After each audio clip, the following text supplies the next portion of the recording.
Hi hello my dear friends, నా పేరు జోజిబాబు. మనం ఇంతకుముందు ఫారెస్ట్ యాక్ట్ గురించి మాట్లాడుకున్నాం. ఈ ఫారెస్ట్ యాక్ట్ అనేది కేవలం అటవీ నేరం జరిగినప్పుడు కేసులు పెట్టడానికే కాకుండా ఈ యాక్ట్ని వేరే కోణంలో మనం అర్థం చేసుకుంటే ప్రతి అడుగడుగున మనం అడవిని ఏ విధంగా కాపాడుకోవచ్చు అనేది ప్రతి సెక్షన్లోనూ మనకి వివరిస్తుంది. దాని గురించి మాట్లాడుకునేటప్పుడు మనం రిజర్వ్ ఫారెస్ట్ లేదా రిజర్వ్ ల్యాండ్ డిక్లేర్ చేయకముందు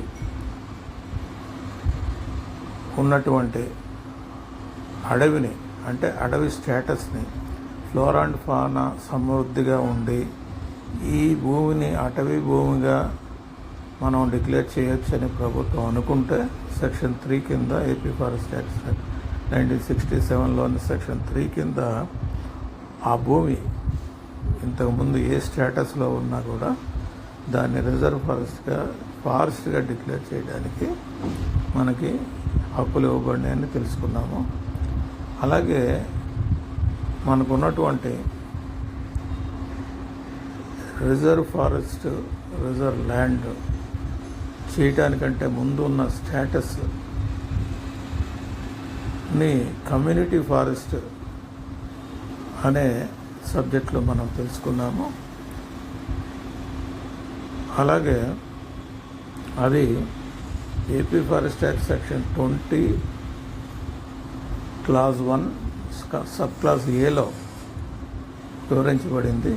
మనకి ఫారెస్ట్ యాక్ట్లో, ఏపీ ఫారెస్ట్ యాక్ట్లో జనరల్గా మనం వెంటనే తిరిగేసేది ఏంటంటే సెక్షన్ 20C అనే పాయింట్కి వచ్చేస్తాము. ఆ సెక్షన్ 20Cలో ఒక 10 సబ్ క్లాజెస్ ఉన్నాయి.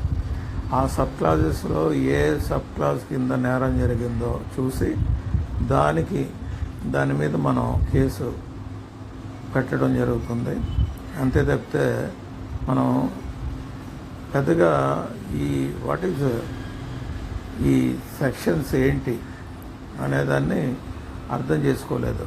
ఫర్ ఎగ్జాంపుల్, రిజర్వ్ ఫారెస్ట్ చేయకముందు ఉన్నటువంటి ల్యాండ్ స్టేటస్ని కమ్యూనిటీ ఫారెస్ట్ అన్నాము. Section 4 notification